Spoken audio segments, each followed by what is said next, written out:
We all talk about things like mental endurance and grit, but what does that actually mean? Today, we're going to look past the motivational quotes and dive straight into the hard data. We're going to explore the numbers behind our psychological limits and see what the science tells us about what we're really capable of. Let's get into it. So let's kick things off with a feeling I bet we've all had, hitting the wall. That exact moment where every part of you wants to just quit. Well, it turns out that's not just some vague feeling in your head. It's a real, quantifiable event. Think about it. Whether you're in the middle of a killer workout or staring at a blank page on a project that's due tomorrow, that feeling where your brain just screams, stop, that's a universal barrier. And as we're about to see, it's a barrier we can actually put a number on. And here's where it gets real. Look at this data from a huge study on marathon runners. In the New York City Marathon, a staggering 23% of participants hit the wall. And over in London, it's even higher at 24%. This isn't just a few people having a bad day. We're talking about a consistent pattern affecting nearly a quarter of all runners. It's a very real phenomenon. Okay, so if the problem is that real and measurable, what about the solution? Well, the great news is that science has actually identified a clear set of psychological tools, a mental toolkit, if you will, that can help us smash right through that wall. So let's open it up and see what's inside. The first tool in our kit is resilience. Now, in research terms, this is all about your ability to bounce back. It's not about never falling down, it's about how quickly and effectively you get back up and adapt after you've been knocked down by adversity. Next up, we've got grit.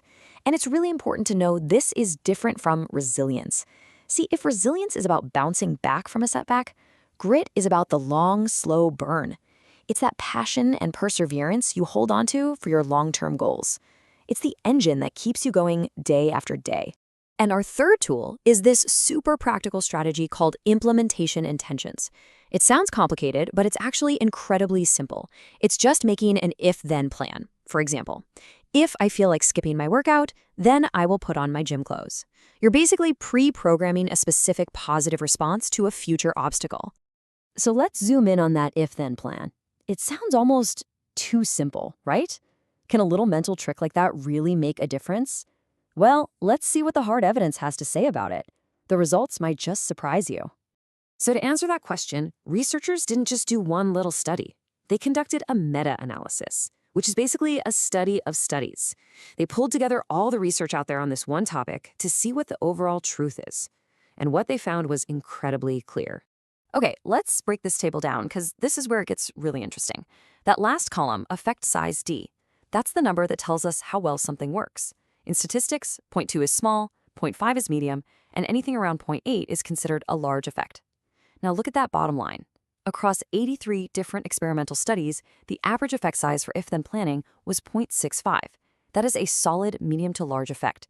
The data is clear. This strategy gives you a significant, reliable boost toward achieving your goals. So the big takeaway here is that this isn't just some nice self-help idea. The combined data from all those studies provides overwhelming proof that the simple act of making an if-then plan gives you a statistically significant edge. All right, so a good plan helps. We've got that down. But what about your mindset in the heat of the moment? This brings us to our next set of data, which looks at the measurable impact of mindfulness on getting into what athletes call the zone. Now, just look at these numbers from a study on elite runners. Before any training, you can see both groups scored pretty much the same on their ability to get into a flow state. But then after just 6 weeks of mindfulness training, look what happened. The mindfulness group's score jumped way up from 76.10 to 87.20. And the control group, the ones who didn't get the training, their score actually went down. So what does that all boil down to? An average increase of over 11 points for the group that did the training. That's not a small tweak. That is a huge, quantifiable shift into a state of peak performance, and it's directly linked to mental training. The data doesn't lie. Okay, so for our final piece of the puzzle, let's bring resilience and grit together. And to do that, we're going to look at data from one of the most high-pressure environments you can imagine, a hospital emergency room. We kind of just assume that resilient people grow from tough experiences. But how does that actually happen?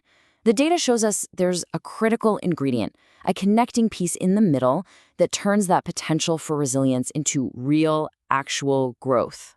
So first, let's just establish the direct link. This number here, R equals 0.57, is a correlation coefficient from a study of 182 ER nurses. All you need to know is that correlation measures how two things move together on a scale from -1 to +1.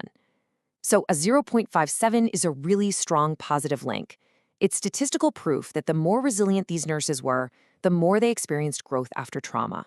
But, and this is a big but, correlation isn't the same as causation. The researchers dug deeper to find the bridge between being resilient and actually growing. And it turns out, having resilience is the potential, but grit is the mechanism that actually puts that potential into action. And this number, a beta coefficient of 0.29, this is the smoking gun. This type of analysis isolates the unique impact of one single factor. So what this tells us is that even when you account for how resilient a person is, their grit still has a direct, significant, and positive effect on their growth. It proves that grit is that critical pathway that translates the ability to bounce back into real, measurable progress. So after looking at all these numbers, what's the big picture takeaway? Well, it suggests that the way we think about our own limits might be completely backward. The bottom line is this. The tools in our mental toolkit aren't just feel-good ideas. They are backed by hard evidence. We saw the big effect size of 0.65 for simple if-then plans. We saw the 11-point jump in flow state from mindfulness. And we saw the direct impact of grit with a beta of 0.29. The data tells a really clear story. The walls we hit are often more psychological than physical, and they can be overcome with skills that are trainable and proven to work. So we've looked at the evidence, we've seen the numbers. These tools aren't magic. They're just measurable, trainable, and incredibly effective. So the real question isn't whether they work. It's what will you do with them? Knowing what the data shows, what wall will you decide to break through? Thanks for joining me for this one.